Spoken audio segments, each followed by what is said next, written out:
eh, eh, inspirasi gitu. Bagaimana untuk kemudian nanti lebih fokus ya terkait dengan eh, penelitian disertasinya.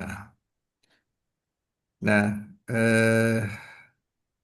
saya meminta Bapak Ibu untuk membuat ya makalah singkat ya terkait dengan latar belakang dan rumusan masalah gitu. Dan temanya harapannya tidak jauh-jauh dari rancangan ya tema atau penelitian disertasi dari Bapak dan Ibu semua gitu. Sambil kita mendalami metode penelitian. Nah, gitu ya. Nah, sehingga harapannya dengan Bapak Ibu berlatih merumuskan permasalahan di jenis-jenis metode penelitian ini, Bapak Ibu akan lebih mengenal ya, walaupun ya tentu saja nanti Bapak Ibu harus menentukan satu dua metode penelitian nanti yang akan dipakai saat penelitian disertasi. Gitu ya. Tapi setidak-tidaknya kita bisa berdiskusi bagaimana kalau penelitiannya itu nanti yang akan dilakukan adalah penelitian. Kemarin ada dua ya saya sampaikan, korelasional regresi dan eksperimen. Kira-kira rumusan masalahnya atau latar belakang masalahnya itu seperti apa? Yang kemudian dari situ nanti tuntutan jawabannya itu adalah melalui penelitian korelasi regresi dan penelitian eksperimen. Gitu ya. Jadi harapannya sekali lagi dengan berlatih mencari latar belakang, merumuskan masalah ini ya, dan nanti di apa tuntut gitu ya untuk yang korelasional regresi dan eksperimen itu kita dapat inspirasi bagaimana untuk tema-tema kita gitu. Baik, ini mahasiswanya berapa ya? Berdua belas ya. Kayaknya itu berdua belas kalau yang PJJ. Nah, nanti kita bagi dua, dua tema ya. Tema satu terkait dengan metode korelasi regresi dan yang tema yang kedua nanti untuk eksperimen. Sehingga nanti Bapak Ibu bisa saling belajar ya. Apa namanya? eh, dari diskusi ini. Begitu Bapak Ibu? Atau sebelumnya mungkin ada pertanyaan?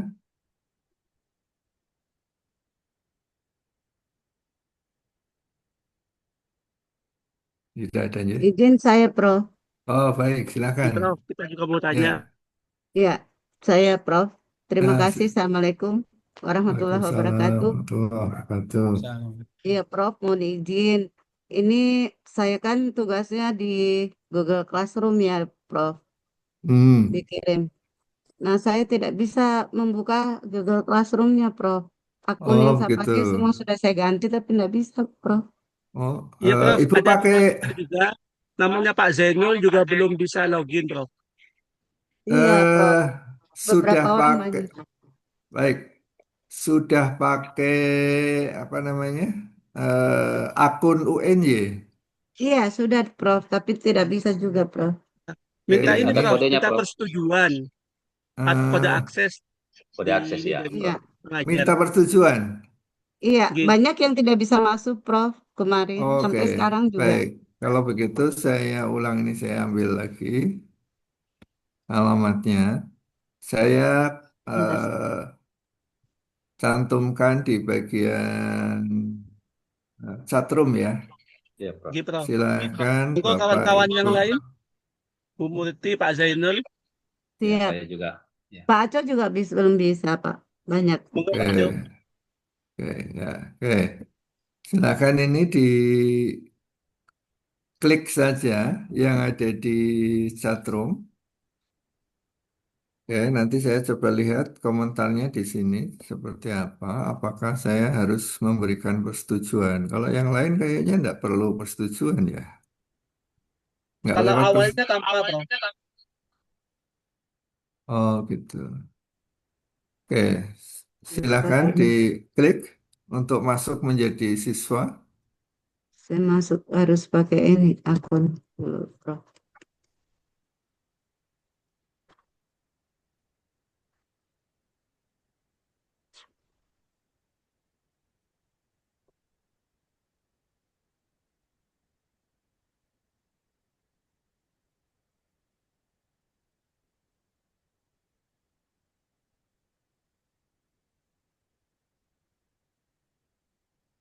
Oke, Bapak Ibu sambil menyiapkan itu, eh, ini beberapa sudah mengirimkan makalahnya, ya. Kalau begitu, yang Prof, sudah ini. izin yang Pak Senul saya tag di bagian komentar, Prof. Karena beliaunya belum ada akun Google Classroom. Oh, kalau belum, Nama saya oh ya, belum ada. Saya tag kalau di bagian belum, komentar, iya. saya uploadkan filenya. Oke, Bapak Ibu, kalau Bapak Ibu akun Google atau software Google-nya itu tidak resmi, mungkin tidak muncul Google Classroom-nya, bisa jadi, ya, karena apa namanya Microsoft Word-nya atau DOS-nya itu mungkin apa namanya tidak resmi, itu bisa jadi tidak muncul apa namanya istilahnya fitur untuk Google Classroom. Sudah bisa nih saya. Nah, nah, kemudian yang kedua, kalau Bapak Ibu tidak memakai akunnya UNY untuk email, itu mungkin tidak bisa juga gitu, Ya, ya. Jadi dua-duanya ini harus, ya. Jadi apa namanya akses Google-nya itu yang resmi, kemudian yang kedua menggunakan akun UNY, UNY student, ya, Bapak Ibu, karena Ibu sebagai student. Komentar di chatroom belum ada ini Sambut, di Prof. Sama masukkan di bagian tugas. oh di bagian tugas. Bukan di Zoom, ya. Nah, kalau mengirimkan makalahnya memang harus di Google Classroom, ya. Gitu untuk untuk mengirimkan apa namanya makalahnya di Google Classroom. Oke, Bapak Ibu, saya catat siapa yang belum bisa masuk di Google Classroom. Siapa? Sementara Pak, proses Prof. Sudah semua, ya? Pak Zenul, Saya sementara proses Prof. sudah saya Eh, Pak izin. apa sudah bisa login, Pak Zenul? Dalam proses ini, dalam proses. Pak Zainul dalam proses, ya. Kemudian siapa lagi? Saya Saya juga dalam sudah proses tinggal Prof. lagi mencari kantong tugasnya dikirim di mana ini. Klik Ada, tugas, di situ ada tugas satu. Iya. tugas Oh satu. ya. Ada tugas satu. Oh siap. Ini ada. Iya, di tugas satu. Baik, baik. Oke, Bu Harimurti udah masuk berarti. Sudah Terus siap. Sudah. siapa lagi yang belum? Saya belum Prof. Yang Pak Pak Cok. Pak Acon, Pak Pak Cok, Acok, siap Prof. Iya Pak Prof. Acok belum. Ini Eh, diminta kelas kode ini gimana Prof? Bapak pakai akun UNJ enggak? ONJ. Ya, kalau tidak pakai akun UNJ enggak bisa. Harus pakai akun UNJ, student, UNJ student itu. Sudah. Ya, mestinya Bapak begitu sudah terdaftar sebagai mahasiswa UNY, langsung mendapatkan akun student UNY, gitu, ya. Kalau belum, nanti Bapak bisa menghubungi eh, Prof. Edi Supriyadi sebagai koordinator Prodi ya. Kalau ada masalah terkait dengan akun UNY gitu. Tidak apa-apa secara apa namanya tertulis saja disampaikan ke beliau gitu ya. Ya, Prof. Oke, baik, kita mulai sekarang. Oke, yang sudah menyampaikan ini ada 7 orang, ya. Oke, dari 7 orang.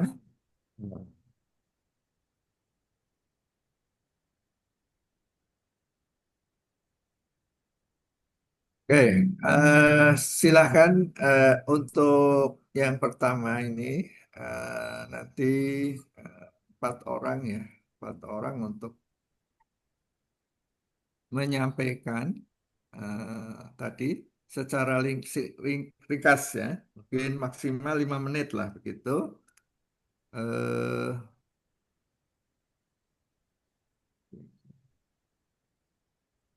Bu Andina, ini filenya belum bisa saya buka. Pak Saya Anwar, ngirimnya pakai link, Prof. oh gitu. Iya, jadi link drive saya kirimnya pakai link. Bisa nggak ya, Prof? Oke, dikirim aja Bu ke chatroom Bu. Zoom kah, Prof? Ya, Oh iya, chatroom Zoom. linknya ya, Prof ya. Ya, ya. Oke, kalau begitu sekarang yang sudah bisa buka ini Pak Anwar. Oke, silakan Pak Ya, Anwar.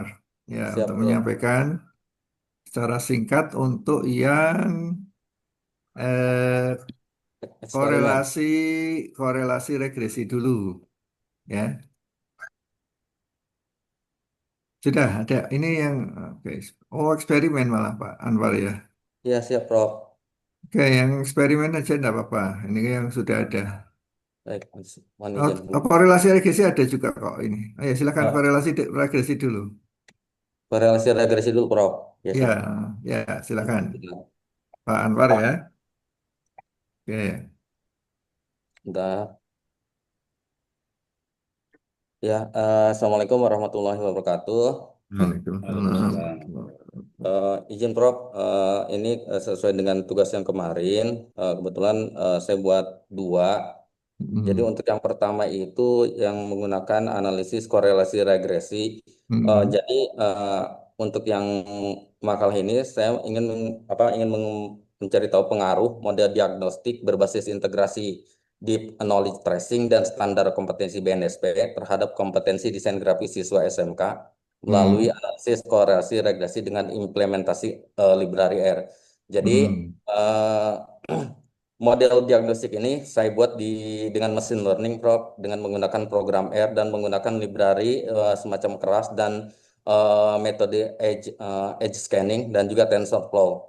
Jadi saya ingin karena background saya di SMK, saya ingin mengetahui bagaimana sih pengaruh ketika saya menerapkan model diagnostik ini terhadap siswa SMK, terutama siswa SMK ini terkadang mengalami kesulitan, Prof, tracing skill knowledge-nya mereka itu dari awal sampai akhir, sehingga di akhir tahun itu mereka kadang-kadang nggak lulus di UKK atau uji kompetensi keahlian.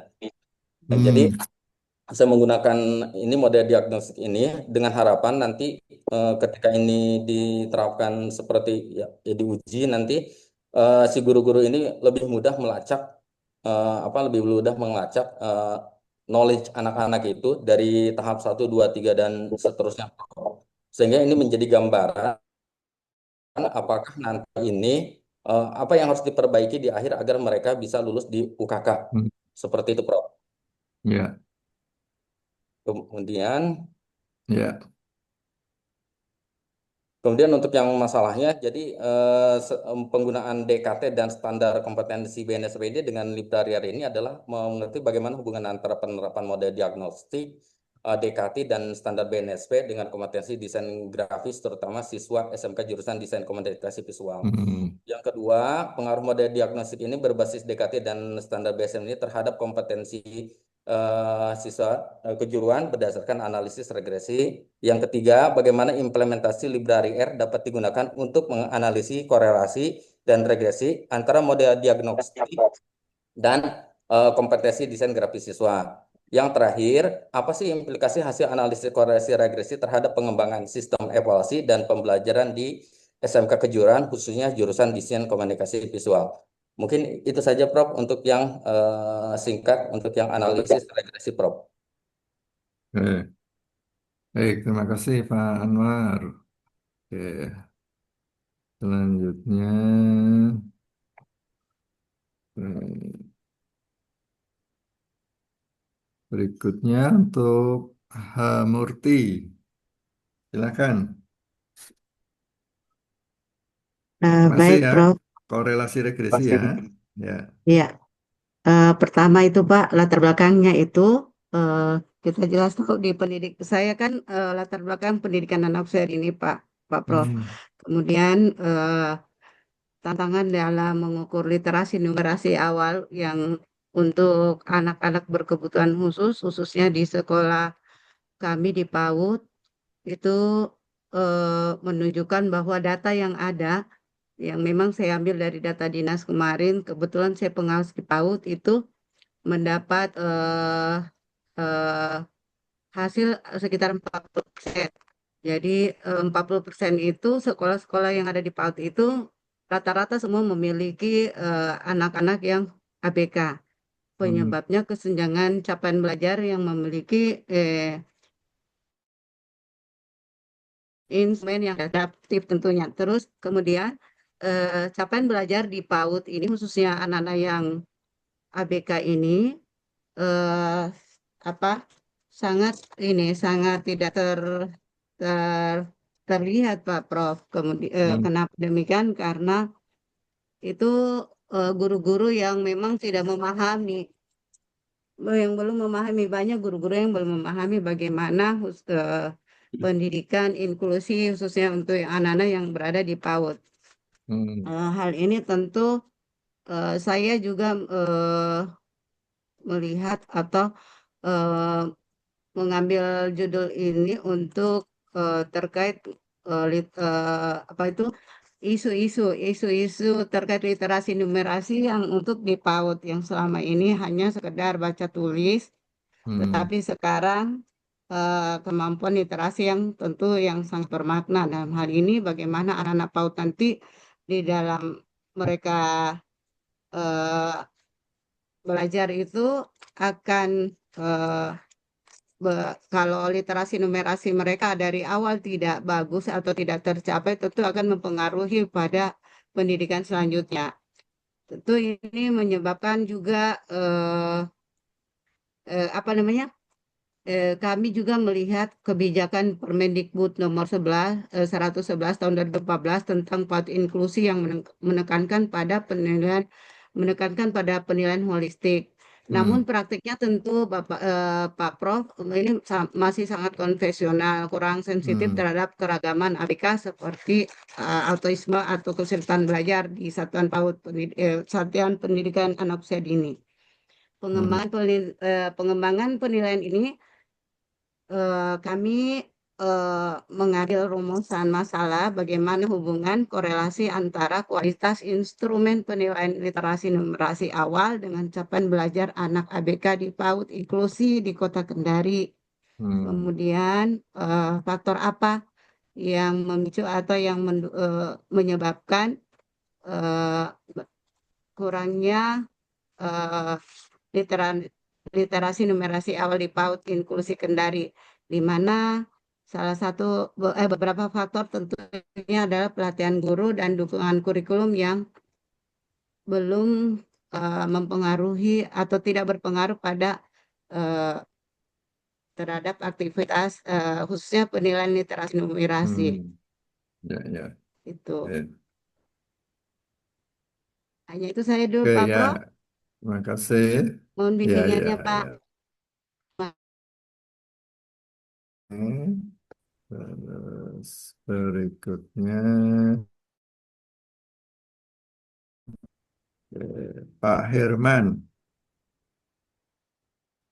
yang korelasi regresi ya, Pak Baik, Herman, Prof. silakan. Izin menyampaikan bahwa adapun judul penelitian saya nantinya yang mengambil contoh pendekatan korelasi regresi mandatory perusahaan terhadap trade-off pembiayaan sekolah. Hmm. Jadi, adapun latar belakang eh, judul ini adalah saya melihat bahwa kebijakan BOSP itu bersifat kaku dalam artian bahwa dia mengunci 10% biaya anggaran BOSP sekolah sehingga khususnya di daerah-daerah terpencil 3T itu menjadi suatu trade-off atau pengorbanan yang besar. Sebenarnya ada prioritas lain terutama di daerah 3T bahwa eh, pembiayaan itu sebenarnya lebih urgentnya adalah kepada misalnya fasilitas sekolah atau akses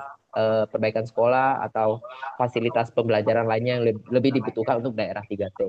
Jadi itu satu hal. Kemudian untuk hal lainnya adalah ada beberapa sekolah yang secara standar itu perpustakaannya sudah mencukupi, sudah memadai dalam segi kualitas pelayan pun dari kuantitas koleksi bukunya gitu. Jadi Hmm. sebenarnya mandatori kewajiban 10% ini harusnya bisa lebih bersifat fleksibel untuk dua kategori sekolah-sekolah tersebut. Rencananya penelitian ini nanti akan berlokasi di tempat domisili saya yaitu di Skup Kota Singkawang. Hmm.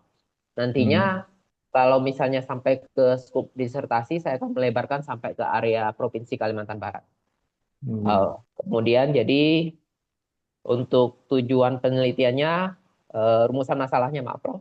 Ya, saya ingin melihat apakah ada hubungan yang signifikan antara kepatuhan alokasi mandatori perpustakaan BOSP ini dengan besaran trade-off atau pengorbanan biaya prioritas sekolah yang seharusnya diprioritaskan. Seperti itu. Kemudian yang kedua adalah sejauh mana sih karakteristik sekolah dalam artian ini lokasi atau wilayah ataupun tingkat akreditasi sekolah tersebut terhadap efisiensi alokasi dana BOSP tersebut. Kemudian yang terakhir, secara simultan nanti seberapa besar kontribusi variabel alokasi mandatori perpustakaan terhadap karakteristik sekolah dalam memprediksi tingkat trade-off anggaran sekolah tersebut. Demikian, Prof. Baik, terima kasih. Ini ada satu lagi masih apa Prof, bisa namanya? Prof? Oke, baik, sebentar.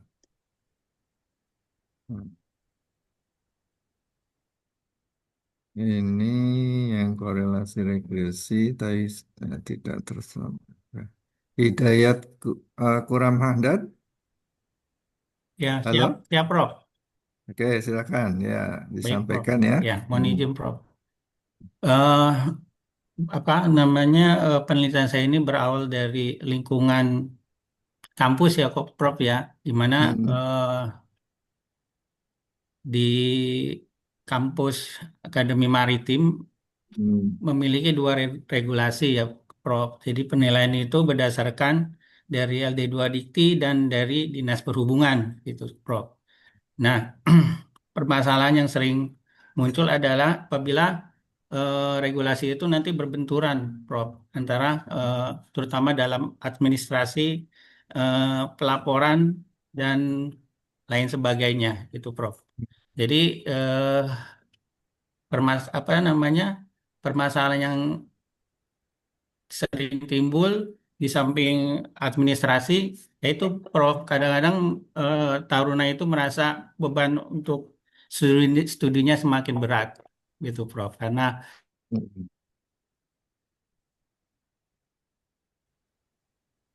memperoleh ijazah, kan nanti dia eh, apa mendapat dua ijazah sekaligus ya, Prof. Ya, dari Dikti berupa ijazah darat dan dari eh, Dinas Kelautan yaitu ijazah laut, gitu.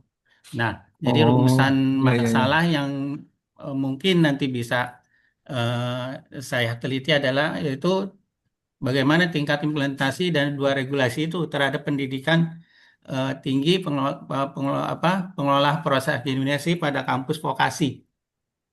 Terus Hmm. beban akademik yang dialami oleh apa namanya taruna dalam proses belajar. Terus Hmm. adakah hubungan signifikan antara implementasi dua regulasi itu dengan beban akademik taruna tersebut. Mm-mm. Itu, Prof. 5 ini ya, anehnya, Ya, rumusan yang masalahnya. keempat, sejauh mana implementasi dua regulasi tersebut berpengaruh terhadap peningkatan atau penurunan penurunan beban akademik taruna pada kampus vokasi. Dan yang Hmm. terakhir, apakah implementasi kedua regulasi tersebut cenderung menghasilkan konflik kebijakan atau justru menunjukkan bentuk harmonisasi kebijakan dalam praktik akademik di kampus vokasi? Gitu, Prof. Oke. Ya, baik. Terima kasih, Ya. Bapak, Ibu, terkait dengan perkuliahan ini. Sebentar, berarti saya harus membuka dulu tentang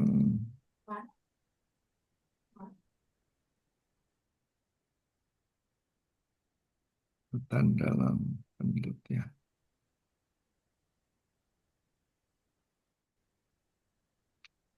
Oke, Bapak Ibu yang sudah dapat apa namanya PPT saya itu terakhir itu judulnya apa ya Bapak Ibu? Saya kok agak lupa. Pendekatan ya, pendekatan dalam penelitian. File yang terakhir saya kirim. Iya, begitu. Yang terakhir itu ini Prof. Kuantitatif, korelasi, dan eksperimen. Oh, ya, ya, ya. Kuantitatif, korelasi dan eksperimen sudah ya. Gini, Prof. Oke, baik.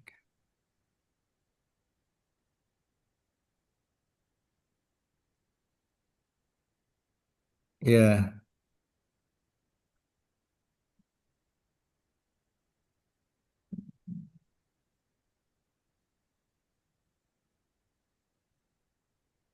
oke, baik. Bapak dan Ibu sekalian,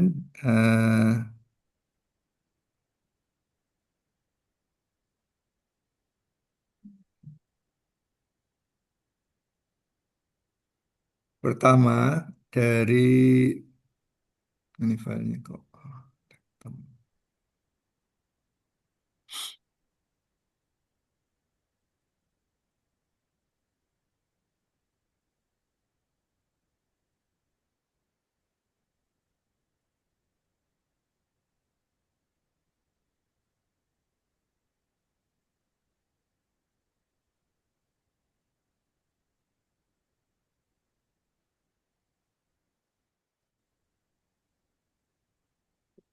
Bisa saya buka ini.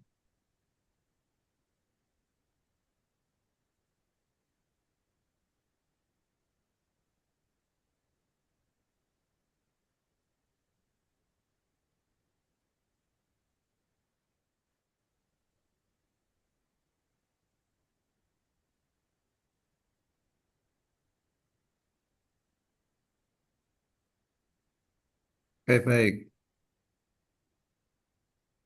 Saya coba lewat Google Classroom dulu.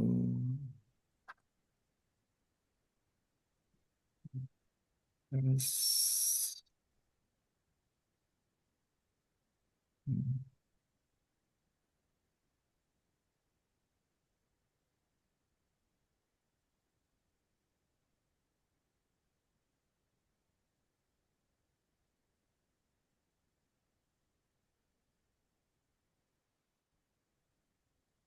ya, saya-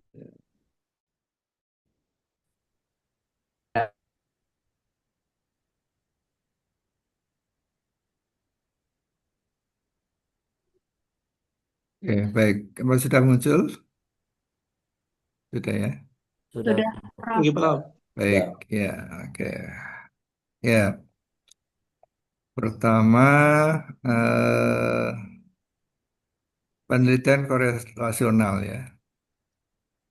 Oke, jadi penelitian korelasional itu adalah untuk menjelaskan dan mengukur derajat hubungan antara ya eh, dua atau lebih variabel ya yang punya apa namanya istilahnya apa namanya derajat ya skornya gitu. Nah, dalam desain penelitian ini tidak berupaya untuk mengontrol atau memanipulasi variabel-variabel tersebut sebagai suatu kegiatan eksperimen. Nah, gitu ya. Jadi, yang kita lakukan dalam penelitian korelasional regresi ini, kita mengambil hasil apa yang sudah ada tanpa ada manipulasi atau perlakuan khusus terhadap variabel-variabelnya, gitu. Nah, sehingga hubungan antar apa namanya variabel ini itu eh, kalau hanya dua, misalnya di sini two variables ya, X dan Y, satu variabel X dan satu variabel Y. Variabel X itu biasa disebut sebagai variabel independen atau variabel bebas ya. Sedangkan Y itu adalah variabel terikat atau variabel dependen. Itu. Y. Nah, hubungan antar variabel itu direpresentasikan dengan yang namanya koefisien korelasi dengan simbol R kecil, gitu ya. Nah, gitu. Nah, hubungan antara dua variabel ini, X dan Y itu bisa bersifat positif maupun negatif. Ya, bisa positif dan bisa negatif.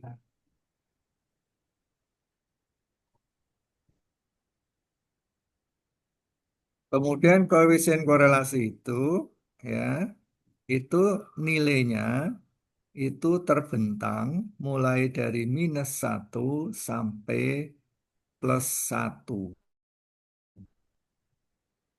Gitu ya. Jadi nanti hasilnya analisis korelasi itu adalah ditemukannya koefisien korelasi R itu. Apakah hasilnya plus ataukah hasilnya minus. Kalau hasilnya plus, itu berarti eh, kedua variabel itu berhubungan berbanding lurus. Ya, kalau harga X-nya naik, maka Y-nya juga naik. Itu ketika hubungannya adalah positif atau berbanding lurus.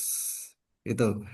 Yang kedua, kalau ditemukan koefisien korelasinya itu negatif, itu artinya hubungannya berbanding terbalik. Kalau X-nya tinggi, Y-nya rendah. Kalau X-nya rendah, Y-nya tinggi.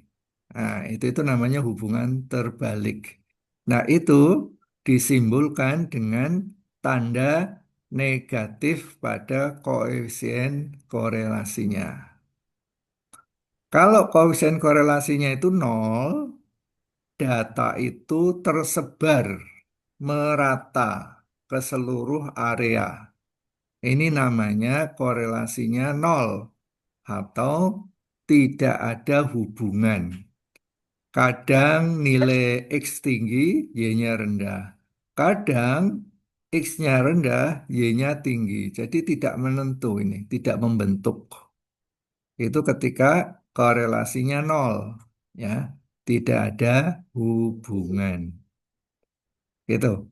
Nah, yang berikutnya bisa saja hubungan itu tidak linier, ya, tidak linier.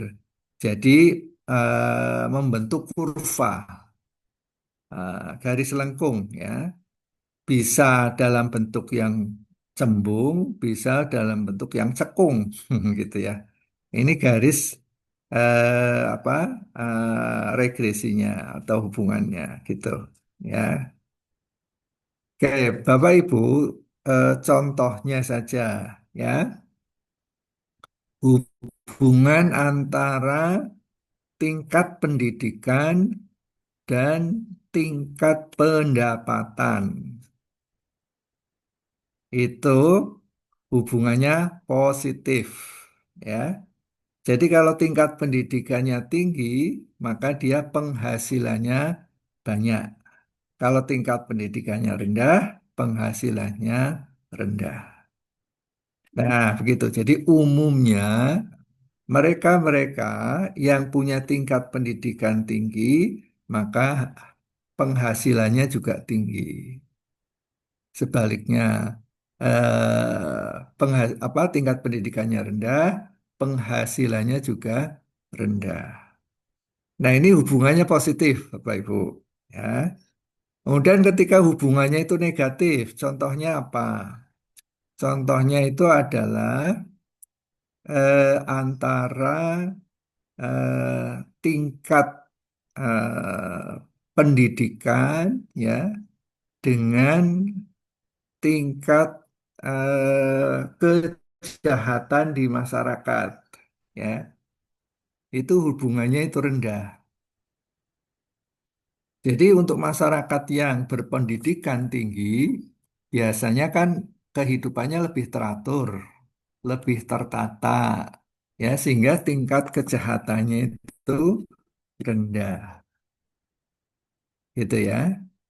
Nah, sebaliknya, ya, ketika tingkat pendidikannya rendah, kehidupan masyarakatnya itu lebih tidak teratur, maka tingkat kejahatannya itu tinggi.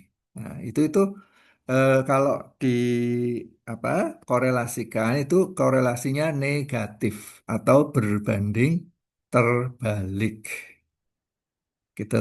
Untuk sampai di sini mungkin Bapak Ibu bisa dipahami, ya, Insya Allah, Prof. karakteristik dari apa namanya korelasi dan regresi. Gitu ya. Ya. Oke, sekarang kalau Bisa, Prof. kira-kira apa di sekolah itu, ya, yang korelasinya itu positif. Misalnya dengan capaian nilai apa namanya kemampuan akademik TKA. eh, Tingkat kemampuan akademik. Nah, kira-kira apa yang punya korelasi dan berhubungannya itu positif atau berbanding lurus? Variabel Y-nya itu adalah skor TKA, TKA, ya. TKA itu bukan tenaga kerja asing, ya, Bapak Ibu. Tetapi apa namanya tingkat kemampuan akademik, gitu ya. Oke. Kemampuan atau kompetensi, Bapak Ibu?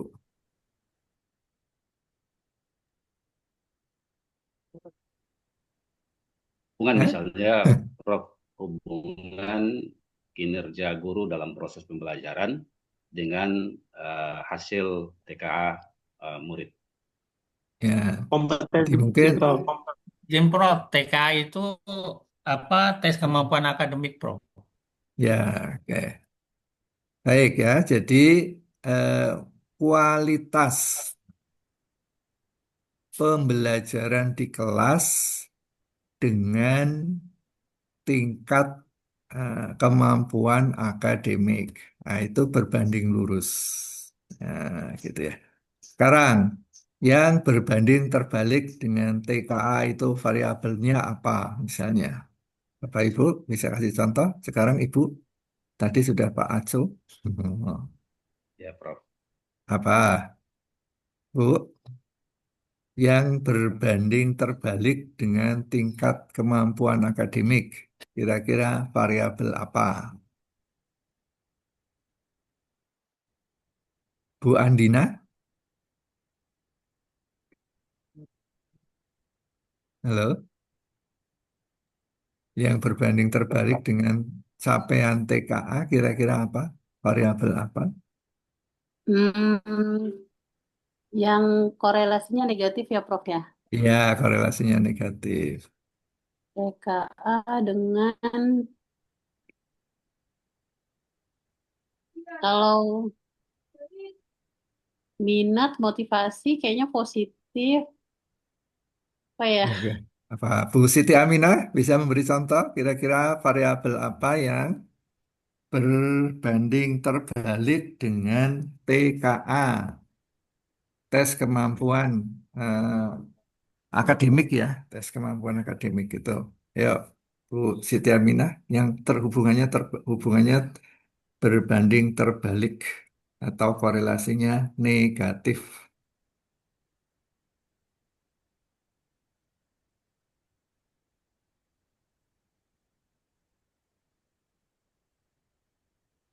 Belum tahu. Belum Prof, hanya mungkin Ha Prof kalau Murti, ngajarin sebentar. Prof, Ibu Ibu Eh, Ha Murti dulu, Ha Murti dulu. yang Silakan. terbalik Murti. dengan kemampuan akademik, bagaimana Prof? Kalau hasil rapor pendidikan, mutu, rapor rapor sekolah. Rapot sekolah dengan Ya, rapor tes pendidikan yang kemampuan akademik. Oke. Bagaimana Bapak-Bapak? Ini kalau antara apa namanya rapor pendidikan sekolah dengan tes kemampuan akademik. Hubungannya bagaimana? Positif atau negatif? Kira-kira positif Positif mungkin. dong kayaknya. positif itu Positif, Bu Prof. masih Positif, ya positif. Positif. Iya, masih positif, positif Prof. ya. Masih Positif. positif. Ayo Bapak-Bapak kasih Kalau contoh yang negatif apa? Di- Siapa? kalau Prof, lingkungan masyarakatnya, kasih Pak contoh Prof Prof, yang negatif. Oke, Prof, silakan Pak Willy. kalau lingkungan Di- masyarakat, eh, Silakan dulu yang Pak Willy. terkait dengan tes kemampuan akademik, Prof. Ngi. Ya, yang Ngi. negatif Semakin hubungannya. tinggi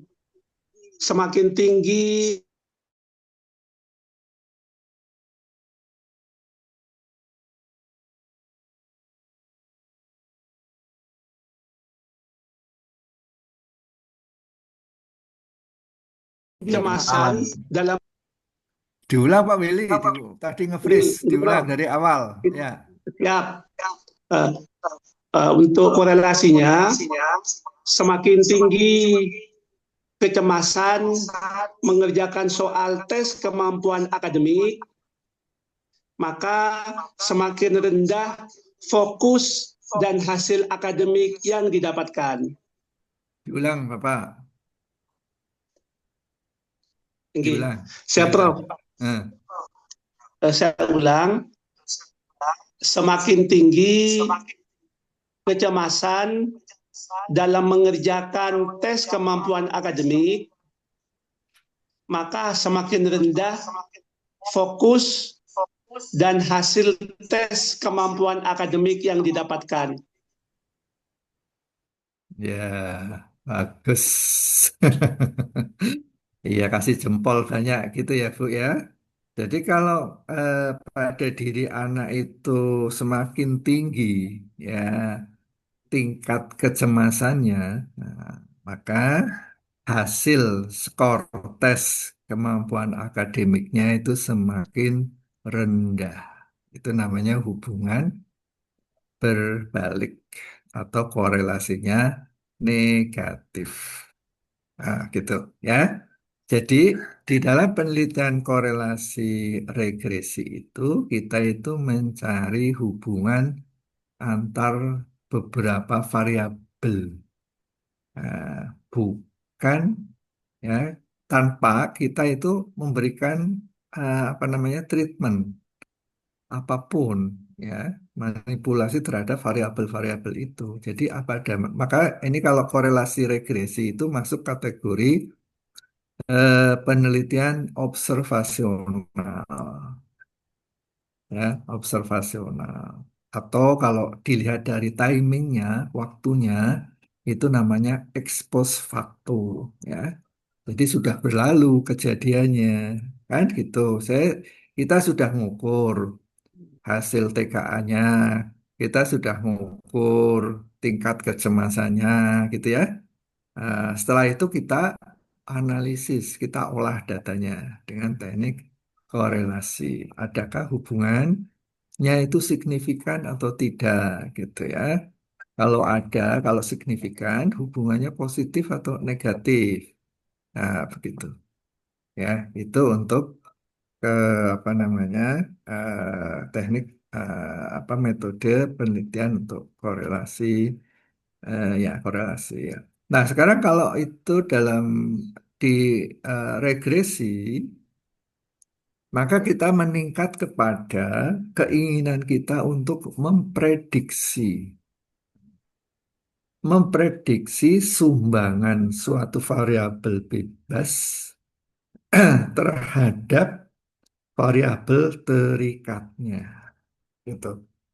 Nah, kira-kira kalau variabel bebasnya itu sekian, nah nanti variabel terikatnya itu seberapa? Nah, untuk yang regresi itu ya di rep dalam bentuk hubungan garis. Nah, seperti ini, Bapak Ibu ya. Jadi ini untuk regresi sederhana. Sederhana itu artinya hanya melibatkan dua variabel saja. Satu variabel X, satu variabel Y. Ya, nah, begitu ya. Sehingga nanti itu ada persamaan garis regresi. Nah, inilah nanti dengan persamaan garis ini itu kita bisa memprediksikan kalau skor variabel X-nya sekian, nah skor variabel Y-nya sekian. Nah, begitu ya, karena sudah ada garis regresinya ini, maka kita bisa memprediksikan, gitu ya, variabel X untuk memprediksi variabel Y-nya. Maka dalam bahasa Inggris itu Y itu sering disebut sebagai variabel predicted, ya, variabel yang terprediksi berdasarkan apa? Skor X-nya ini berapa? Karena yang A dan B ini konstantanya. Jadi sangat ditentukan oleh X-nya ini, gitu. Nah, itu untuk regresi. Nah, regresi itu merupakan kelanjutan dari korelasi. Kalau sudah ditemukan bahwa ada korelasi, boleh positif maupun negatif, ya, maka baru kemudian kita bisa melakukan yang namanya analisis regresi. Kalau tidak ada korelasi, tidak perlu lanjutan ke regresi. Nah, ini kalau dua variabel, ya, misalnya ini ada variabel penggunaan internet per pekan, ya, dengan tingkat depresi. Ternyata hubungannya positif ini ya, Bapak Ibu. Jadi kalau anak-anak kita itu akses internetnya itu tinggi, maka tingkat depresinya juga tinggi. Nah, begitu. Jadi ini hubungan yang positif itu. Nah, kemudian apa namanya? Eh, ada beberapa contoh di sini eh, korelasi orang sih menyebutnya berganda gitu ya, ganda. Tapi sebenarnya kurang tepat itu. Ini kan kalau dalam bahasa Inggrisnya itu multiple. multiple regresi ya. Jadi ada banyak variabel X-nya ya, antar variabel X-nya itu. Nah, itu yang berpengaruh atau berkontribusi terhadap capaian variabel Y-nya. Ya, jadi misalnya kalau apa namanya tingkat depresi ini ya tidak hanya apa namanya eh, jumlah penggunaan internet, tapi misalnya kualitas circle-nya bahasa anak sekarang kan begitu ya. Kualitas circle gitu ya, pertemanan gitu. Oh, kemudian apa namanya tingkat harmoninya keluarga. Nah, apakah apa namanya eh, memberikan sumbangan juga kepada depresi, faktor depresi, begitu. Ini contoh untuk yang berganda atau multiple atau jamak, gitu ya. Variabel X-nya itu lebih dari satu, gitu ya. Nah, sekarang kita coba tadi dari empat yang sudah dipresentasikan itu, ya, kita lihat. Nah, cuma ya ini karena waktunya ya, kita nanti hanya ini 80, berapa menit? Ya, 80 menit ya, 40 per SKS ya. Ya, berarti nanti sampai jam 8.50 ya. Masih ada 25 menit. Tapi nanti kita belum ke eksperimen ya, eksperimen. Nah, oke. Jadi misalnya begini. eh, oke. Saya ambil yang punyanya Bu Hamurti. Hamurti ya. Nah, ini mengambil latar belakang pembelajaran inklusif di PAUD ya Bu ya. Nah, oke, sebentar saya buka dulu rumusan masalah. Ini kalau apa namanya?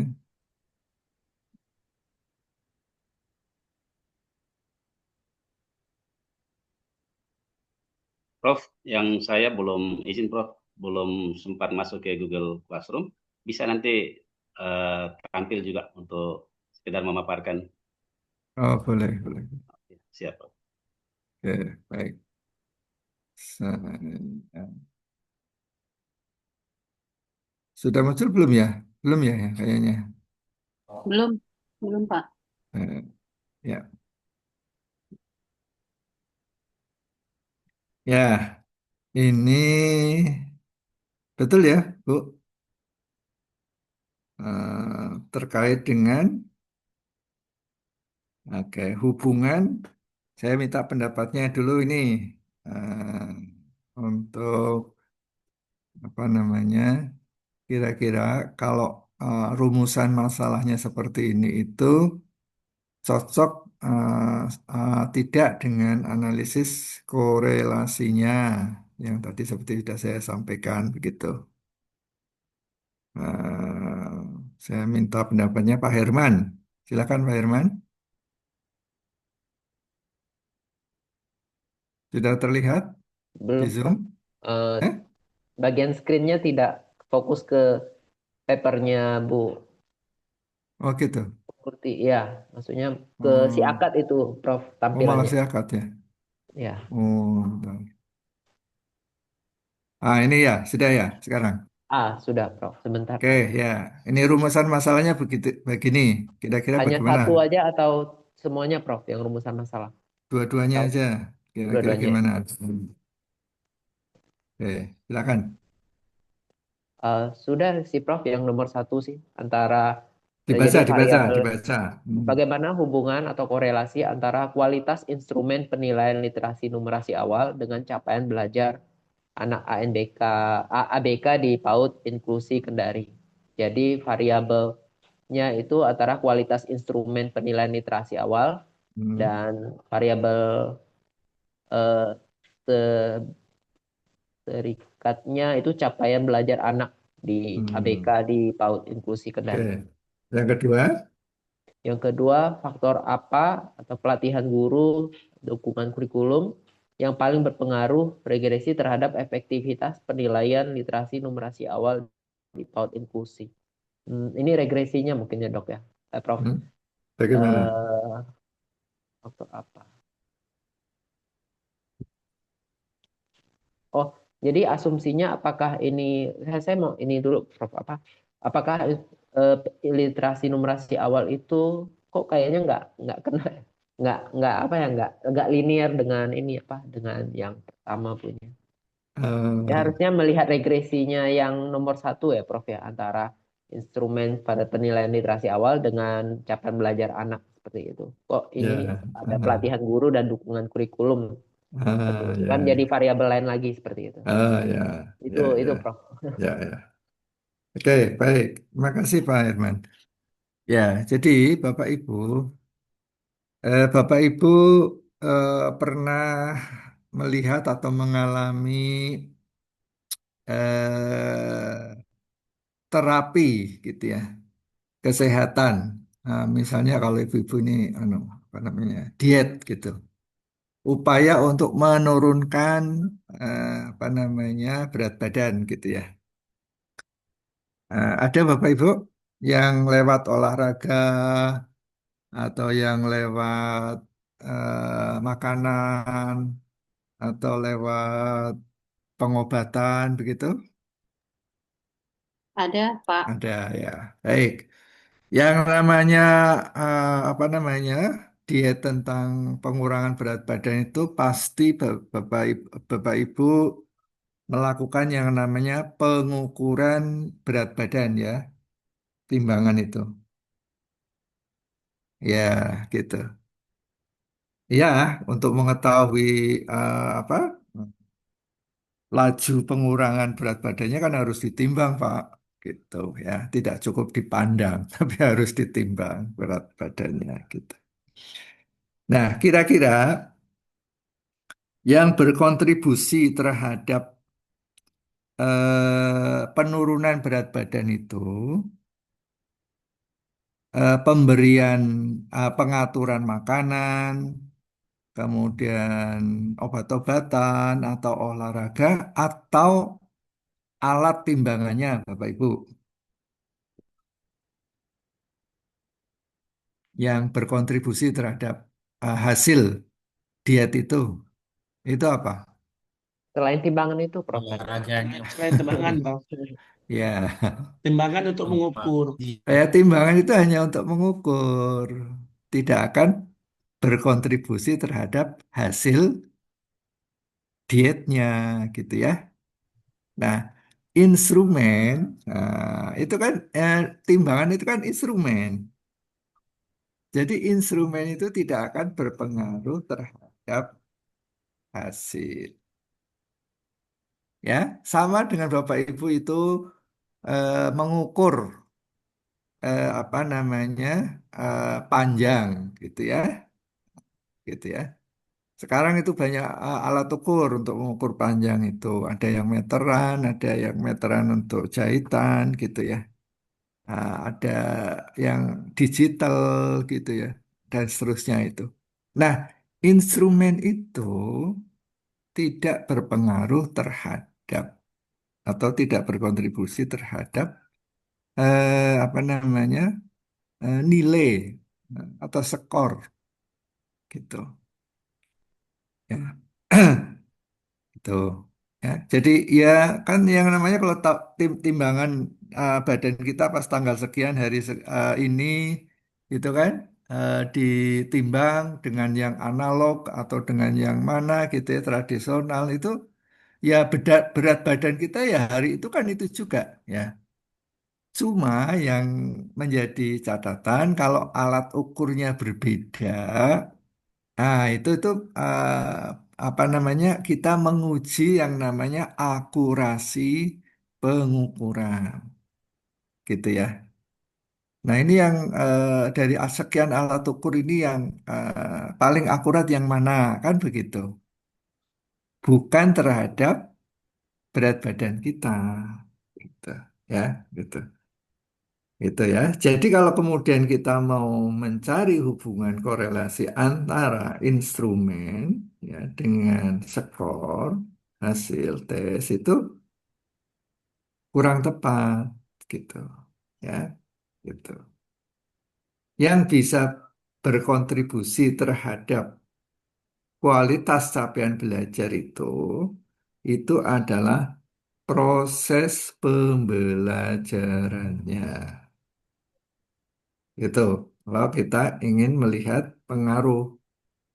Nah, tapi kalau kita ingin melihat hubungan, ya apa namanya, hubungan saja. Nah, memang ada buku-buku yang kemudian mengambil suatu kesimpulan bahwa korelasi itu berpengaruh. Ya. Tapi sebenarnya saya lebih sepakat kepada yaitu tingkat hubungan saja. Ya, tingkat hubungan saja. Belum sampai kepada justifikasi pengaruh. Nah, itu gitu ya. Baik, itu nanti Bapak Ibu bisa ya, pelajari lagi tentang teknik korelasi, regresi gitu ya. Sementara itu dulu ya. Sekarang kita ke eksperimen. Silakan mungkin siapa yang mau duluan? Pak Aco, Bentar. sudah ada Oh, makalahnya yang silakan ditampilkan aja daripada saya nyari-nyari. Bisa oh ya. share toh, diatur hostnya. Coba Oke. disilakan di entah siapa. Pak Aceh udah siap belum? Ya, ya sebentar Pak, Prof. Saya coba Prof. Bentar.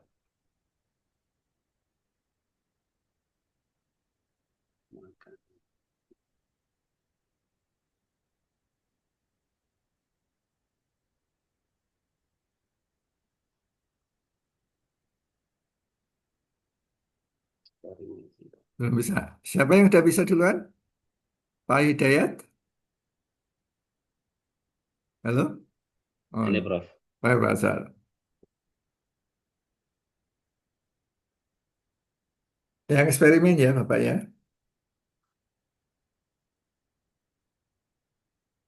Izin Prof. Ya silakan. Ya, baik. Terima kasih Prof. Ini terkait dengan eh, rancangan saya untuk penelitian disertasi untuk metode eksperimen.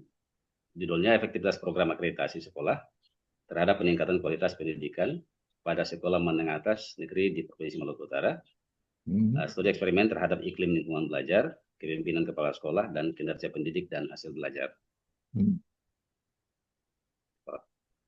Jadi secara konseptual, Prof, akreditasi ini tidak hanya berfungsi sebagai alat penilaian kelayakan satuan pendidikan, tapi juga sebagai mekanisme yang diharapkan mampu mendorong perubahan nyata di satuan pendidikan dalam hal peningkatan kualitas pendidikan secara berkelanjutan. Nah, kemudian masalah yang terjadi selama ini terkesan bahwa akreditasi ini hanya sekedar pemenuhan administrasi semata, bukan sebagai instrumen reflektif bagi sekolah untuk mendorong perbaikan mutu yang terukur dan berkelanjutan. Nah, sehingga metode eksperimen ini dipilih untuk melihat dampak atau pengaruh terkait dengan hasil akreditasi terkait dengan peningkatan mutu di yang meliputi iklim lingkungan belajar, kepemimpinan kepala sekolah, dan kinerja pendidik serta hasil belajar. Nah, adapun rumusan masalah, Prof. Pertanyaan penelitiannya seperti ini, Prof. Apakah program pendampingan tindak lanjut akreditasi sekolah secara eksperimental berpengaruh signifikan terhadap peningkatan iklim lingkungan belajar pada SMA negeri di Provinsi Maluku Utara? Satu. Yang kedua, apakah program pendampingan tindak lanjut hasil akreditasi sekolah secara eksperimental berpengaruh signifikan terhadap peningkatan kepemimpinan kepala sekolah dalam pengelolaan satuan pendidikan dan seterusnya? Kemudian apakah program pendampingan tindak lanjut hasil akreditasi sekolah secara eksperimental berpengaruh signifikan terhadap peningkatan kinerja pendidik dalam proses pembelajaran pada SMA negeri di Provinsi Maluku Utara. Nah, kemudian apakah program pendampingan tindak lanjut hasil akreditasi sekolah secara eksperimental berpengaruh signifikan terhadap peningkatan hasil belajar, ya, hasil belajar peserta didik pada SMA negeri di Provinsi Maluku Utara. Dan yang terakhir, apakah terdapat perbedaan yang signifikan pada peningkatan kualitas pendidikan secara keseluruhan antara kelompok SMA yang mendapat pendampingan insentif pasca akreditasi sekolah dengan kelompok SMA yang menjalani prosedur akreditasi reguler di Provinsi Maluku Utara. Seperti itu, Prof. Oke, baik. Terima kasih. Terima kasih, Pak Mansur. Oke, baik. Silakan selanjutnya siapa? Pak Hidayat? Sudah ada?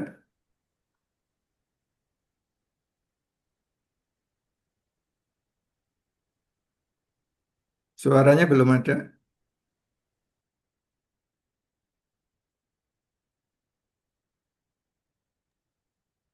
Monggo Pak Hidayat. Suaranya belum. Kemut suaranya di mute, kemut. Sudah. Sudah, Ya, sudah. silakan. Baik. Ya, masih berhubungan yang vokasi tadi, Prof. Hmm, Ya, jadi apa namanya latar belakang masalahnya masih sama ya, Prof ya. Jadi ada dua kebijakan antara dikti dan perhubungan laut, Prof. Oh, gitu ya. Oke, Ya, baik, itu baik. tadi. Jadi Masih kalau seperti di itu.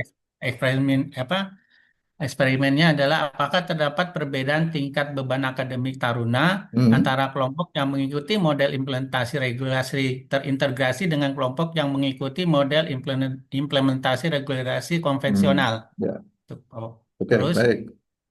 ya, yang kedua, apakah penerapan model harmonisasi kebijakan dapat mengurangi beban akademik taruna tanpa mengurangi kualitas proses pembelajaran pada kampus vokasi, Prof? Yang Ya, ketiga, seberapa besar pengaruh model implementasi kebijakan terhadap perubahan tingkat beban akademik taruna.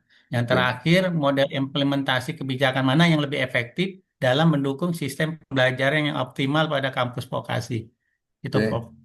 oke, baik. Terima kasih. Ya, Pak terima Willy, kasih, Prof. silakan Pak Willy.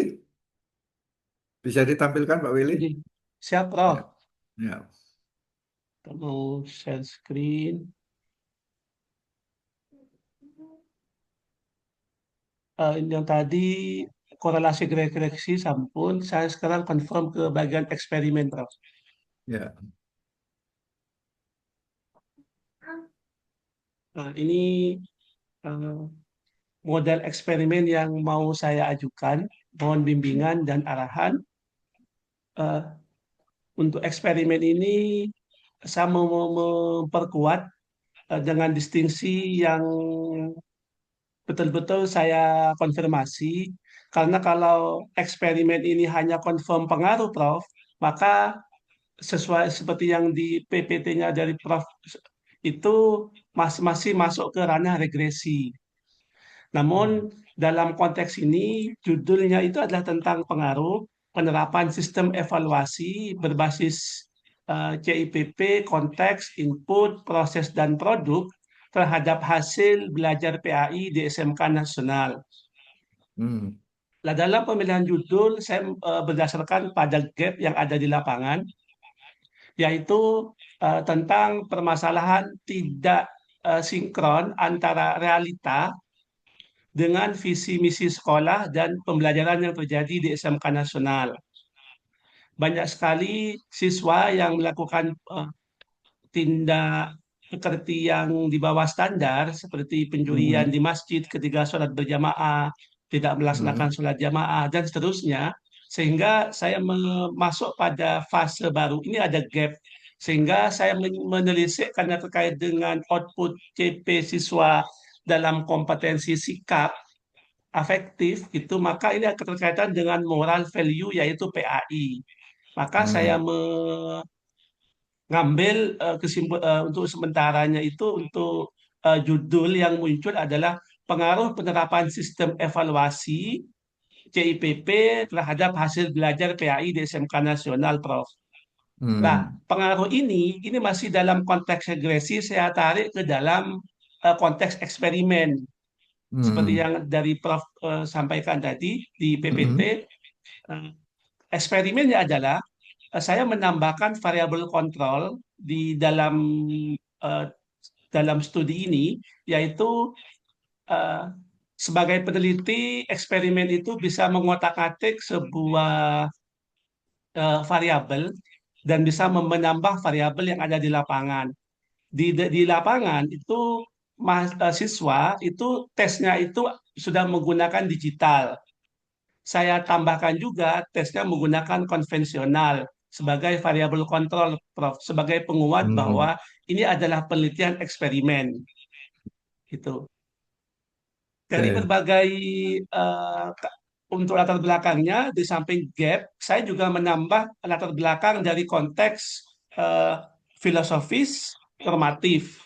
Saya juga masukkan gap yang ada, yaitu tidak sinkronnya antara realita di lapangan, hasil pembelajaran di SMK, khususnya dalam bidang moral value, itu seperti pencurian, seperti sholat berjamaah yang tidak tertib, yang tidak on time, tidak tepat waktu. Kemudian masih banyak siswa yang berpacaran, Prof. Artinya ini Hmm. ada kesenjangan gap di sini, hubungannya terkait dengan pendidikan Hmm. agama Islam di sekolah. Hmm. Sehingga saya kesimpulannya itu menarik Pak untuk untuk meneliti dalam menggunakan metode eksperimen, yaitu pengaruh antara evaluasi CIPP dengan hasil belajar PAI di SMK Nasional. Nanti dengan tujuannya adalah untuk memberikan sebuah pandangan hasil otak-atik variabel kontrol tadi untuk memberikan Hmm. solusi kepada guru, kemudian kepada kepala sekolah yang pemangku kebijakan bahwa untuk meningkatkan capaian pembelajaran itu seperti yang ada di penelitian ini, begitu, Prof. Kemudian, Oke. sebelum kita masuk kepada permasalahan, saya juga mengidentifikasi dan pembatasan masalah. Tujuannya adalah agar penelitian Stop ini, dulu, Pak Willy. gitu, Prof. Mohon maaf. Ya, dua saja. Latar belakang dan rumusan masalah dulu. Oh, Ya, siap, ya, oke, baik. Prof. Terima kasih. Yang Oke, belum siapa masuk ya? ke Yang tempat belum permasalahan, presentasi? Prof. Izin, perumusan masalah. Saya Oh, silakan. Tadi udah Oke, ada yang rumusan masalah. Ya, oke, Prof. ya. Bu Adina sebentar ini, 2 menit. Oke, nggak apa-apa silakan. Pak, silahkan. Nah, untuk yang di permasalahan, Prof, Hmm. itu ada 3 yang saya confirm itu. Dalam permasalahannya pun saya menggunakan uji pengaruh karena memang eksperimen itu pengaruh, Prof, sama uji. Hmm. Gitu ya. Sekaligus saya menambahkan sebuah sebuah variabel, satu variabel kontrol, Prof, untuk memastikan bahwa eh, penelitian ini betul-betul eksperimen gitu, dan juga memastikan Hmm. bahwa betul-betul terdapat pengaruh yang simultan yang memang sangat tinggi. Karena kalau pengaruhnya rendah itu masih ranahnya kepada regresi, Prof. Kemudian untuk permasalahannya adalah bagaimana pengaruh penerapan sistem evaluasi berbasis CIPP evaluasi itu konteks input dan produk secara simultan maupun parsial terhadap peningkatan hasil belajar PAI di SMK Nasional. Kemudian, Prof, saya izin, saya juga menambah secara kualitatif, Prof, karena saya berharap saya bisa menggabungkan 2 metode dalam konteks ini. Nanti juga Hmm. mohon masukannya, Prof, Hmm. menggunakan explanatory sequential, Prof. Seperti yang Prof Oh. confirm kasih ke kami penjelasan di pertemuan kedua, yaitu Ah. explanatory sequential. Saya Ah. menguji kuantitatif pertama kali, Ah. kemudian saya masuk sejauh mana intervensi sistemik. Saya menambah intervensi sistemik tersebut Ah. mampu menjelaskan dinamika kualitas pembelajaran Ah. berdasarkan respon warga sekolah terhadap faktor-faktor yang Ya, ya. mempengaruhinya. Oke. Ini Ya, yang baik. sebenarnya. Sementara itu dulu, Pak Oh, Willy. siap, gitu. Ya, Siap, Prof. ya, karena waktu ya, mohon maaf. Oke, Ya, oke. silakan. Yang belum Oke, siapa? oke. Bu Bu Andina Andina, ya. Prof. Oke, silakan Bu. Oke, terima Nah, kasih atas kesempatannya, Pak. Saya share screen dulu. oke, silakan.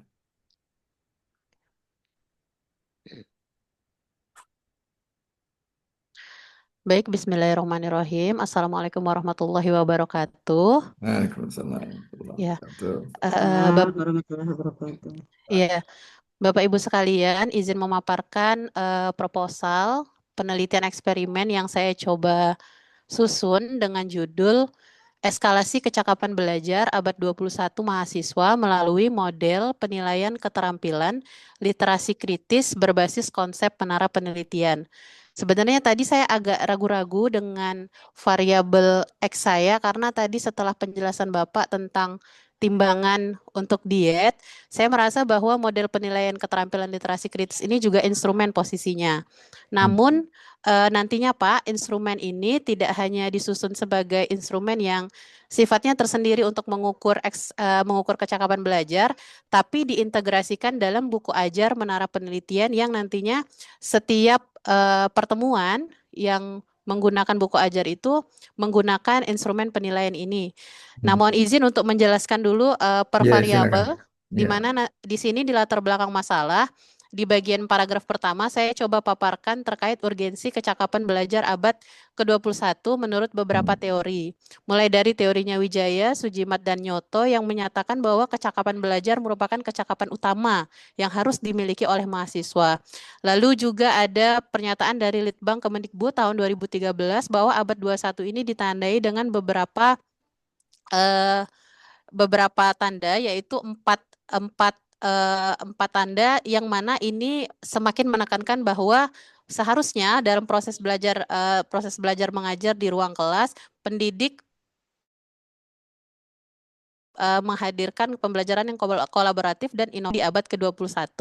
Nah, indikator kecakapan belajar abad ke-21 ini kemudian dikenal dengan term 4C, communication, collaboration, critical thinking, and problem solving, dan creativity innovation.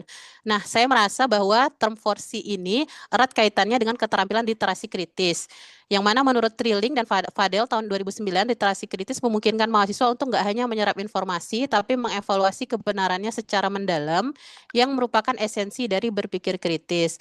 Diperkuat lagi dengan pendapat yang saya kutip dari Partnership for 21st Century Learning tahun 2015 yang menempatkan literasi kritis sebagai prasyarat utama dalam mengembangkan kecakapan belajar mahasiswa di era digital. Di paragraf kedua, saya paparkan terkait kondisi Gen Z zaman sekarang, di mana kita ketahui bahwa mereka punya gaya belajar yang berbeda dibandingkan generasi-generasi kita, khususnya generasi pengajar seperti kita. Sehingga di mana mereka di sini hasil penelitian tahun 2021 mengungkapkan 89% mahasiswa tuh menggunakan platform digital seperti YouTube dan Instagram. Nah, ini saya kaitkan dengan saya coba lakukan pra penelitian di bulan November 2025 di tempat saya mengajar, Prof, di FTIK IAIN Pontianak.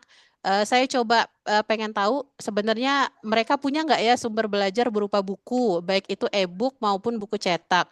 Hasilnya sangat miris, ternyata sebesar lebih dari 80% mahasiswa tuh nggak punya buku ajar untuk menunjang proses perkuliahan. Lalu saya coba gali lebih dalam melalui prawawancara dan ditemukan dua alasan utama, walaupun ada banyak alasan, tapi menurut saya ada dua alasan utama yang mendasari. Yang pertama, struktur buku ajar didominasi oleh teks naratif panjang, sehingga bagi mereka itu tuh nggak menarik, terutama karena minimnya elemen visual yang mendukung pemahaman kognitif. Nah, ini ada kata kunci di sini, visualisasi. Lalu yang kedua, aksesibilitas informasi digital yang menawarkan kecepatan. Jadi mereka tuh lebih pilih mending cari di internet, mending lihat. Dipersingkat, mohon maaf, Bu, ya. Ya, oke. Nah, berdasarkan permasalahan di atas, saya selaku dosen metodologi penelitian coba untuk mengembangkan konsep menara penelitian yang sudah pernah saya susun di tahun 2018. Ini saya ada lampirkan gambarnya, Prof. Konsep menara penelitiannya ini masih sederhana sebenarnya. Jadi di Menara sini, penelitian. iya, di sini ada lahan penelitian warna biru muda, lalu biru laut ya ini ya. Ini disebut bangunan penelitian dan ini disebut pondasi penelitian dan di mana nih semua pembahasan pada pokok-pokok metodologi penelitian. Nah, konsep menara penelitian ini saya jadikan basis untuk menyusun instrumen atau model penilaian keterampilan literasi kritis tadi yang nantinya saya pengen integrasikan itu dalam buku ajar menara penelitian.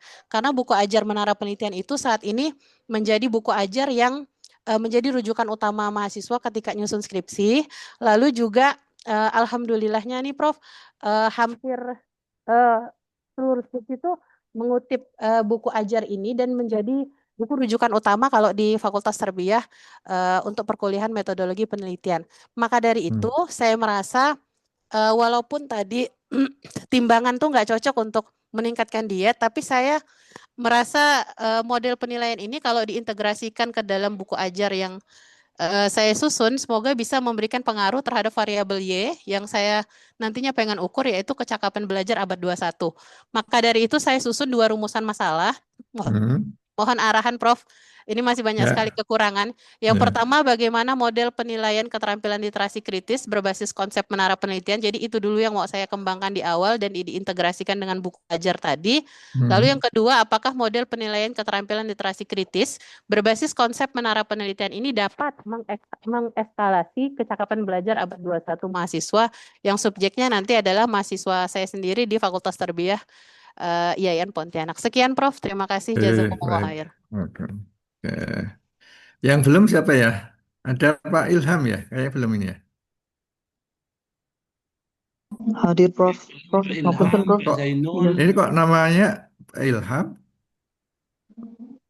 Bentar, silakan. Siapa?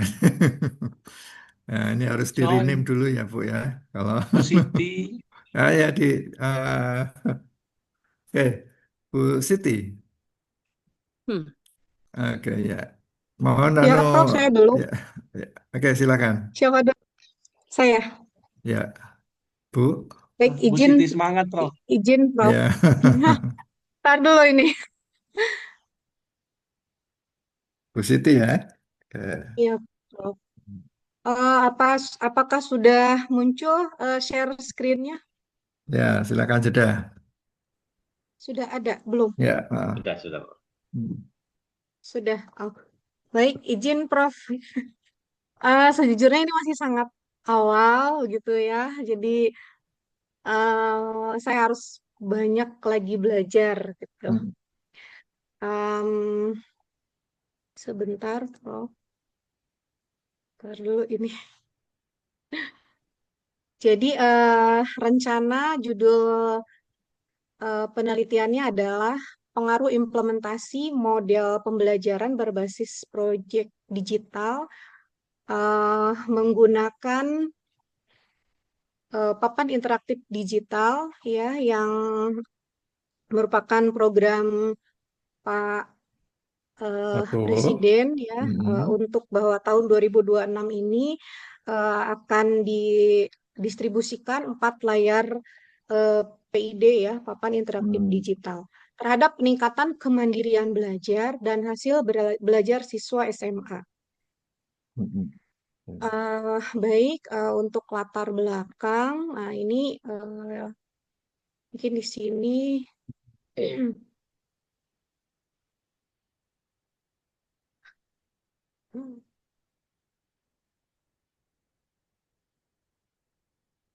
model pembelajaran berbasis proyek digital ini ya diintegrasikan sebagai intervensi untuk menciptakan lingkungan belajar yang aktif dan kolaboratif.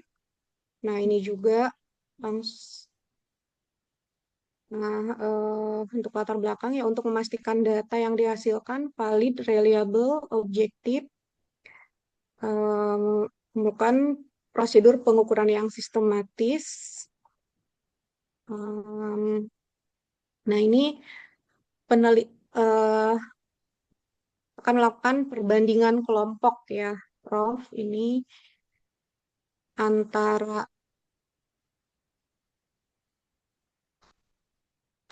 sebentar, Prof. Ini ketutup soalnya.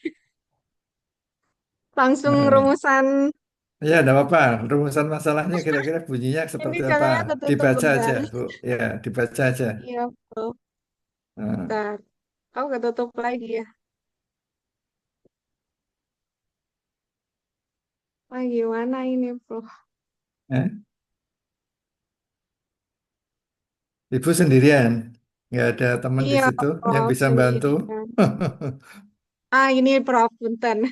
Jadi untuk rumusan masalahnya, ini Eh, pertama, apakah terdapat perbedaan yang signifikan pada tingkat kemandirian belajar antara hmm, siswa SMA yang mendapatkan pembelajaran melalui model proyek digital berbasis PID hmm, dibandingkan dengan kelompok kontrol? Terus, ya, sejauh mana pengaruh implementasi model pembelajaran berbasis proyek digital menggunakan PID terhadap peningkatan hasil belajar siswa? hmm, Kemudian bagaimana efektivitas intervensi PID dalam meningkatkan capaian akademik jika ditinjau dari hasil analisis perbandingan rata-rata dan varians hmm, antar kedua kelompok penelitian. Kemudian yang keempat, apakah terdapat ancaman terhadap validitas internal yang dapat memberikan penjelasan alternatif terhadap hasil eksperimen selain dari intervensi yang diberikan. Mungkin itu Prof. Putan. ya, Terima kasih. baik. Ntar Biasa, dulu. Prof. Permasalahannya ada 4. Ya, ya, oke, baik. Selanjutnya yang belum lagi siapa ini? Pak Zainul? Pak Zainal, moga Hadir Pak Zainal. Prof, menyimak. Oh, ya, Hadir silakan. Prof. Singkat aja ya, Pak ya. Oke, coba yang coba dikirim lewat komentar kebetulan sama Pak Willy. Eh, Gimana caranya Pak Willy nih saya tampilin? Saya bantu share screen kan ya. Oh ya, Pak Willy aja. Oh ya,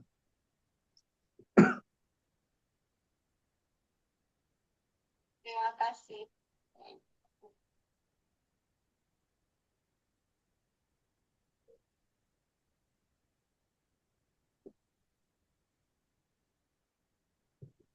eksperimen Pak Willy. Eksperimen. Ya coba tampilkan rumusan masalahnya dulu. Ya, rumusan masalahnya. Rumusan masalahnya Ya, eksperimen. ya, Izin Prof, mohon maaf sebelumnya. ya. Kebetulan sebenarnya rencana disertasi saya itu adalah penelitian R&D, Research and Development. Hmm. Hanya saja di dalam perkuliahan ini diberikan tugas eksperimen dan regresi korelasi, korelasi regresi, sehingga perencanaan penelitian R&D saya itu saya tentu eksperimen. Ya, tetap seputaran asesmen dengan materi bangun ruang di sini, sehingga rumusan masalahnya di sini saya bentuk apakah terdapat perbedaan hasil belajar matematika antara siswa menggunakan authentic performance assessment dengan siswa yang menggunakan penilaian konvensional. Ya, yang kedua rumusan masalahnya apakah penerapan authentic performance assessment berpengaruh secara signifikan terhadap hasil belajar matematika siswa pada materi bangun ruang. Yang ketiga, seberapa besar efektivitas authentic performance assessment dalam peningkatan hasil belajar matematika siswa. Nah, jika saya eksperimenkan dia seperti inilah rumusan masalahnya, Prof. Tingkat penelitiannya di lembaga SMA plus Yanmu NW Praya, belum sempurna sih ini.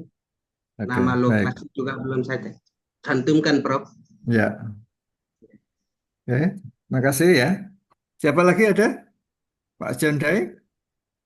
Yang belum Prof. lagi itu Pak John, Hilman. Pak John. Ya, Pak baik, John, Pak Silakan. John. Ya. Moga Pak John. baik, Prof. Terima kasih atas kesempatannya.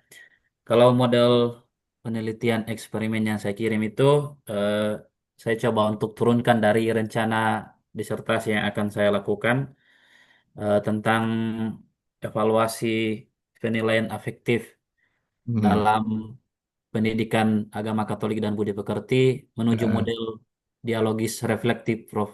Hmm. Jadi rencana besarnya seperti itu. Jadi saya coba turunkan dari eh, menjadi penelitian eksperimen itu. Jadi eh, saya mencoba untuk menguji sejauh mana efektivitas dari model dialogis reflektif itu Hmm. terhadap penilaian apa terhadap sikap religius peserta didik dalam pendidikan agama Katolik, Bro. Ya, ya. Jadi kurang lebih seperti itu. Rumusan masalahnya gimana, Pak? Rumusan masalah, apakah ada hubungan antara pembelajaran reflektif dengan sikap religius peserta didik? Lalu kemudian sejauh mana pembelajaran reflektif mempengaruhi sikap religius peserta didik? Itu, Prof. Oke. Ya, baik. Terima kasih.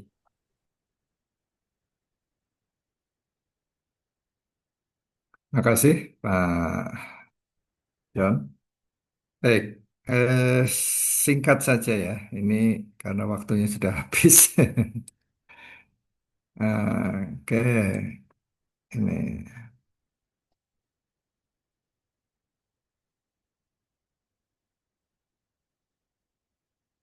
sudah muncul yang PPT saya. Sudah, Sudah, Prof. Prof. Sudah, Prof. Oke, baik Sudah, ya. Sudah, Jadi Prof. di sini ada 6 tipe penelitian eksperimen ya, Bapak Ibu. Ada yang eksperimen murni, kuasi eksperimen, faktorial, time series, repeated measures, sama single subject. Nah, kalau kemudian apa namanya, eh, mana? Sebenarnya ada apa namanya desain yang saya kurang ini kemarin. Nah, ada yang sifatnya itu eh, penelitian yang melibatkan kelas eksperimen dan kelas kontrol. Tetapi ada juga yang tidak menggunakan kelas kontrol, hanya kelas eksperimen saja. Maka di sini disebutnya sebagai individual design. Kalau di sini itu namanya group design, gitu ya. Gitu. Nah, yang sangat menentukan apakah itu apa namanya penelitian eksperimen atau tidak, ya kita harus bertanya apa perlakuan yang khusus saya berikan kepada apa namanya partisipan penelitian, gitu ya. Itu. Kalau tidak ada perlakuan khusus, berarti bukan eksperimen. Seperti tadi ya korelasi regresi itu tidak ada perlakuan, gitu. Nah, kemudian tadi disampaikan loh, ini saya penelitian RND. Nah, RND itu bisa di dalamnya itu ada eksperimennya. Bisa juga kita itu ada korelasinya. Ya, misalnya pada bagian pretest kita ingin apa namanya dari awal ingin melihat dari hubungan, nah, bisa saja diselipkan istilahnya, ya. Karena kalau R&D itu nanti juga ragamnya itu banyak juga, gitu. Nah, gitu ya. Jadi eh, saya ambil contoh saja, misalnya tadi yang Bu Siti Aminah ya. Jadi ada papan apa namanya digital ya, yang sekarang dibagikan ke apa namanya sekolah-sekolah itu. Betul ya, itu kalau kemudian di situ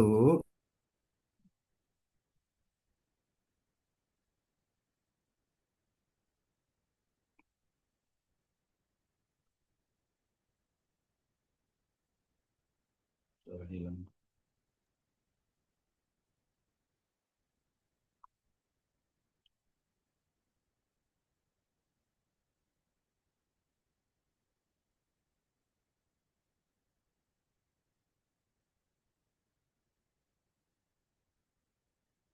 Suaranya hilang ya, Prof. Putus. Ya, suara Prof nggak ini. Nah, Nggak nge-freeze, kedengar. nge-freeze. Mungkin karena bahas Bu Siti Aminah langsung nge-freeze. Di Pak Herman. Terlempar Mi. Jaringan Pak Herman, bukan karena bahas Bu Gara-gara Siti Aminah. gara-gara Maaf, nama Ibu Siti Aminah saya ini. terlempar nih. Namanya Saya Bu. khawatir ada yang belum Aduh, lunas SPP. nangis saya nggak bisa.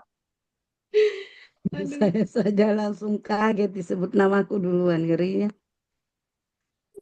Itu kalau Bu Siti Aminah langsung cepat. Apalagi Bu Murti. Langsung kaget saya tadi Pak. Karena Bu Murti nilai filosofinya paling tinggi itu. Siapa nih kasihan tadi? Mana? Itu Pak Herman, Bu Murti itu. Dari pandangan Kasihan kita ini. Karena Bu Aduh. Harimurti itu nampak paling pintar Bu, jadi yang duluan. Ya Allah Pak Herman. Kan Hati-hati. nampak. Saya Li, ketemu ke Pak Herman, saya gosok. Pak Willy, Ibu kalau Murti filsafatnya tinggi. sepertinya Prof kelempar deh. Ya, Prof kayaknya nggak ada tuh, nggak nih. Gimana terle- Prof? terlempar kayaknya Bisa terlempar deh. selesaikan. sinyal beliau Sinyalnya kayaknya. Prof diputus dengan namanya Ibu Siti Aminah. Ini tidak ada ini, di data tidak ada. Sinyal kayaknya Namanya beliau. punya Rasul ya. Ya, sinyal, Apakah sinyal. data, apakah wifi? Kalau pagi kata Prof Sis itu sinyal wifi itu seperti kendaraan yang macet katanya di UNY. Jadi mungkin nah, terlalu banyak jaringan yang pakai. Biar nih sudah habis minyak waktunya.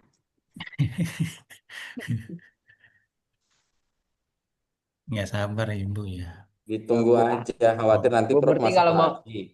live dulu nggak apa-apa, tapi nanti absen Bu. Ibu nggak ada. Silakan minum Bapak Ibu. Istirahat. Absensinya harus manual happy, ya. jangan kita stres. Absensinya manual ya. Manual kayaknya udah mau Prof kayak tadi saya. Ya. Tadi ada sebagian yang absen, sebagian belum. Ya, Bu Nani kok nggak kelihatan Pak ya Pak ya? Weli, Pak Weli, kode Google Classroom-nya nggak ada ya? Itu Pak Ketua, Pak notifnya, Senior. kode akses itu masuk ke emailnya beliau. Email beliau ada ya? Saya mau masuk gimana? Nggak bisa, Gimana ya? kodenya Pak Masih ya? kode. Bu Murti masuk tadi Bu ya? Bisa nggak? Saya Tapi- langsung tadi masuk. Langsung, nggak Pakai- perlu pakai kode. Nggak perlu pakai Pakai Nih, kode. akun coba saya itu, tampilkan ya, pakai sebentar. akun kampus, pakai Kalau akun pakai ini kita. UNY kah? Email UNY. Ah, ini Iya, coba. pakai kampus Saya ini. coba ini, Coba, Pak. coba. Ini Itu kan? sudah email UNY kah? Ya, ini. Ini UNY ini, email UNY ini. Oh Ini kan? iya, iya. Ah, Oh, saya iya. disuruh UNY masuk. itu. Ya, ini diminta kode ini. Oh, saya tidak, Ji. Tergantung amal Beginilah. ibadah, Pak Jo. Jangan begitu lah. Ada omongannya Bu. Aduh. Ini. Tergantung amal ibadah. I want to. Coba itu aja, Join. diulang lagi, klik linknya lagi, coba Pak. Oke, Lokal saya ulang ya. Dulu Ah, keluar dulu Pak. Oke, oke. Saya Keluar. tadi langsung masuk, Biasanya Pak. itu Bersihin kalau dulu. masalah memasukkan, Pak Aco cepet. Klik linknya Sebenarnya Pak nggak Aco, mesti pakai link Pak Aco. Sebenarnya nggak oke. mesti pakai email UNY, Pak. Bentar. Saya pakai email biasa juga bisa. iya, Iya. kemarin bisa aman. Asal Bapak Tidak langsung klik link itu aja. Oke. Coba. Tidak bisa Saya masuk saya, ya. Bu. Kalau pakai akun lain tidak bisa. Akun ini aja yang bisa. Ya sepertinya bahasanya Ibu Harmurti tadi tergantung amal ibadah. Ya, Dicoba Pak Aco. kesabaran Jangan ya. pelanggan Oke. wajib, Jangan Pak. kita stres. Pak Aco share screen aja. Lihat. Iya, ya. Saya masuk ya. Ya, Bentar. bismillah dulu, Pak. Sebut nama aku 3 kali. Masya Allah. Biar happy, Pak, pagi-pagi. Oke, Jangan kita- ini ya, Aduh, Bapak Ibu. Ya. Nah, saya sudah masuk nih ya. Waduh. Ini saya buka. Oke. Belum kelihatan Pak Prof ya. Dah. Sudah kelihatan, Ini Pak, sudah. ini. Nah, ini saya masuk ya. Ini apa Pun saya? Google-nya banyak, Pak. Ini ya. Masya Allah. Ini.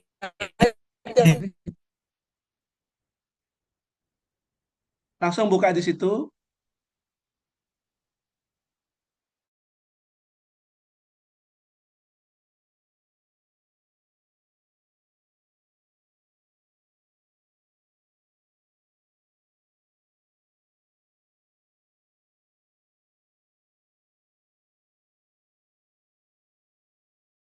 disebut 3 kali namanya. Ya, saya masuk di sini tadi di. Astaga, kenapa di situ? Langsung Masuk akses di- aja, Pak. Ya, saya masuk di sini Zoom tadi aja kan makanya. gitu, Salah Zoom, masuk Pak Zoom Aceh langsung tadi. akses aja. Salah masuk. Nah, gini. Ya, Terus Masuk ke mana ini Pak Pak. Zainul? Salah masuk ke Sudah, mana Pak sudah. Zainul? maksudnya Tugas satu. daftar tugas ini ya? Iya, Aceh tugas salah satu. masuk. Ya, tugas satu Ajarin ini, Nah, Pak. Ah, Klik baru itu tugas satu. Klik tugas, tugas klik satu. tugas satunya. Klik tugas satu. ini, Tidak yang tulisan tugas satu ya. ini. Ya, Ya. ya. Nah, Terus Nah, tambah tambah di tugas. situ tambah. Ini ya? nah, Iya, tambah ya. Linknya atau filemu kirim Link. Ambil file. filenya. File aja, Ya. file. Ya, Oh, ya. gitu. Masukin. Nah, Oke. sebut nama aku Bento 3 kali. Ya, klik jelajah. Nah, Ah, tuh sudah nih. awas jangan salah pakai file lagi nanti. Oh, gitu ya. Nah, Ya, Pak Aceh sudah bisa masuk. Ah, Main salah-salah aja. masuk ya. sudah. Iya. Oke. Banyak banget filenya, Pak Cok. Lagi. Namanya Ada juga 2 file kan? awas, No. keren Aja. Pak. Ya, Nih, Pak. Ya, sudah nih. Ya, selamat Pak Cok. oke. Ditunggu hadir Nah, Oh, lebaran. ini baru satu ya? serahkan. Bapak Itu. dipisah Ya, Serahkan. bisa. antara Sama satu lagi berarti. eksperimen Serahkan, sama klik. ini. Bentar. Serahkan. Bentar, Serahkan, saya lihat. Pak. Bentar, Nah. saya lihat dulu. Pak Ko ada dua Ada 2 file, file, saya lihat Bu. file ini. Dua Oh, Murti. ini. Pak Ko ada 2 file, Bu Harimur. iya, Bu iya, iya. Murti, sabar Bu Murti. Main Ya. langsung buka aja, Bu. Sengaja Pak Ini Udaya, korelasi. sengaja. Berarti saya tambah file dulu ya. Bukan nanti. Tambah file ya. Yang Ya, tambah eksperimen. lagi. Ya, Ya. mantap. Oke, ini luar biasa teman-teman ini. Ajarin Pak Ibu Murti. Ini Bukan Pak Ko, bukan luar biasa di luar, Pak. Oh, gitu. Ini Pak Aceh dimasukin sama Ibu Murti. Oke. Nah, Pak Aceh. Ya, Wah, siap. biar semangat pagi-pagi Pak Be. Serahkan. ya Silakan ya. serahkan. Ya. Oke. Oh, Mantap. selesai? Sudah. Ya, Nomen. komen aja. Komen Saya saja baru bisa, supaya dikenal. maaf saya baru bisa kirim gitu. Oh, siap.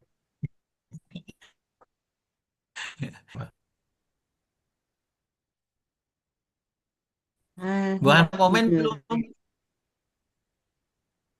Gimana kuliah ini lanjut kah? Oh, iya. Tidak tuh Untuk sudah lewat. untuk Udah, rezemen Pak saya Herman bagikan ya. dari tunggu kerjaan yang Pak Herman.